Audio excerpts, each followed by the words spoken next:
So today we're going to talk about Polycystic Ovarian Syndrome, or PCOS as we're going to call it through the rest of the video. This is an illness that we're seeing more and more in females. It's something that unfortunately has a wide range of symptoms, and the treatments tend to vary and depends if you're seeing somebody who has a traditional background versus a functional medicine background versus somebody who kind of does all of the above. It's something that we want to get in control of because potentially up to 30% of people, maybe even a little bit higher, may have infertility associated with it. And we want to try to limit that as much as we can. Let's go through the basics here. Polycystic Ovarian Syndrome is usually a combination of three things. It's a combination of hyperandrogenism, meaning that you're having too much usually testosterone and or DHEA sulfate. Second thing that we're associated with it is you're going to have elevated insulin levels, and then you also may have hirsutism, which is being too much hair growth, as well as ovarian dysfunction and or infertility. So either problem conceiving or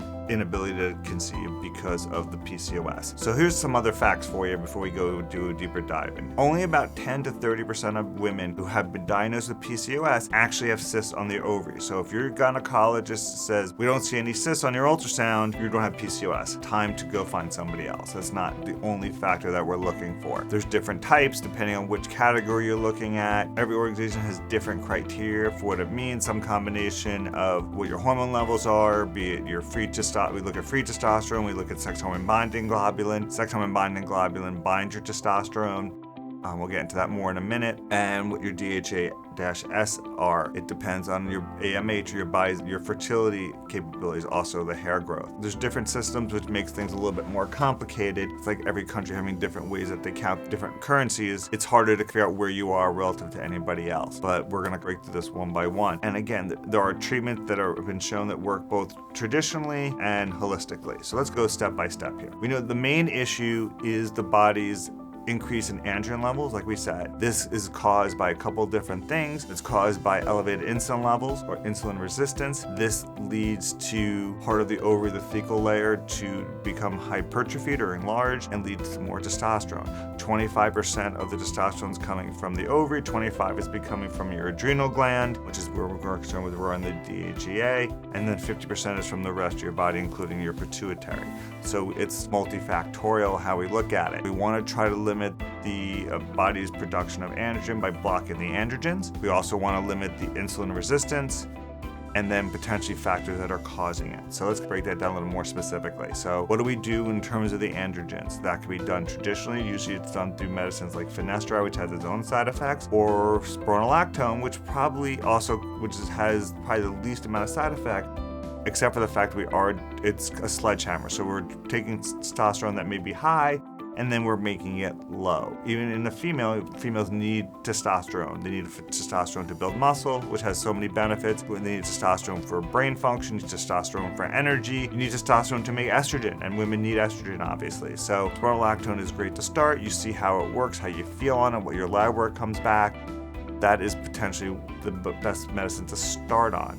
There are supplements like saw palmetto and stinging nettles and bromelain that may help with the androgen side effects. They're not as good, but they're things that are much more natural and don't have as many side effects. Then we want to control the insulin levels. That's why women go on metformin who have PCOS. It helps to regulate your insulin levels. It's the safest, simplest medicine that's out there. Very minimal side effects, except it can long-term may have some issues with people building muscle in general who take it. Many different benefits of taking metformin. Other new medicines that are out there, one is called exenatide, which is a longer-acting diabetic medication. Some of the other ones as well, like liraglutide, actually are stronger. They work better, may have less side effects. They may also decrease some of the inflammation associated with PCOS. So those are things that we're looking into. You can also look into taking supplements like berberine. I prefer using dihydroberberine, which is much stronger in terms of its ability to make insulin work better.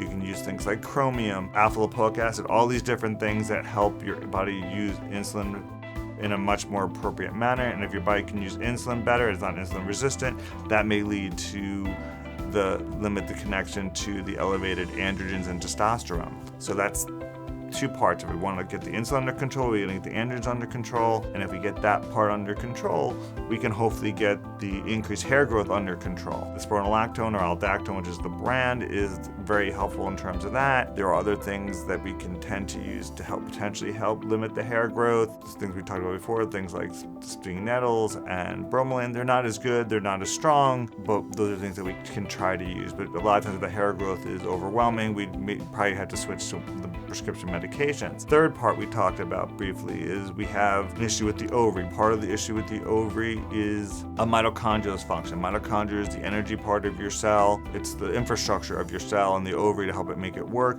and helps with fertility. So we are now looking into things that help augment the mitochondria, things like CoQ10 or MitoQ. We're looking at giving the body what's called MOTC, which is a peptide. This is being in some initial studies right now. We've tried use things like alpha-lipoic acid, which helps the cell. People are now using NAD formulations, which have not been fully studied. There's even some proposals to potentially look into a cancer drug called rapamycin, which we know helps to decrease inflammation and boost autophagy and help the mitochondria work better. This is being studied in a lot of women with infertility issues, and this may be the future depending how these smaller studies go. And then we have the last piece that we're talking about in terms of polycystic ovarian syndrome, which is the risk of infertility. It's going to start by them at least looking at the labs like anti-Müllerian hormone, which is AMH, to check on your ovarian reserve.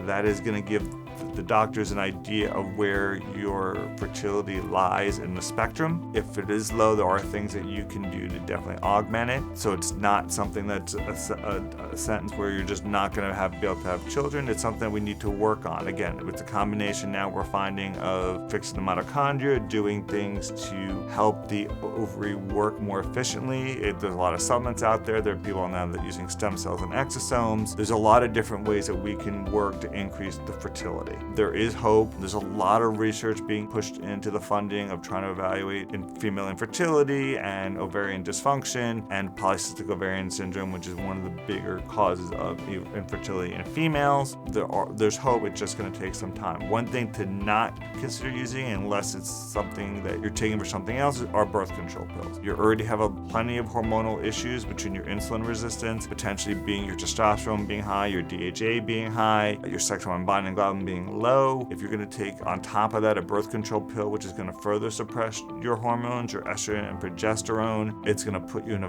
very difficult state where it may be much harder for you to conceive. You may have more hair issues. You may go from hair growth to hair loss. You may have decreased energy. You may have brain fog. So unless you need the birth control pills for other conditions, endometriosis, fibroids, very heavy menstrual bleeding, do not consider birth control pills as your primary cause. So to summarize here, with PCOS, we have four things we're looking at. We have the elevated androgens and testosterones, we have the insulin resistance, we have the mitochondrial dysfunction, an issue with the ovary, and then we have the infertility. With a lot of other problems, now you don't want to just target one thing, you want to hit each of those pieces separately to make sure you're maximizing your treatment. A lot of those treatments can be done naturally. The one prescription I would tend to recommend above all of those would be aldactone, but we'll see as there's new research coming out monthly. So if you have any questions, put them below. If you like the video, please like it and share it, and please subscribe to the channel, and see you guys soon.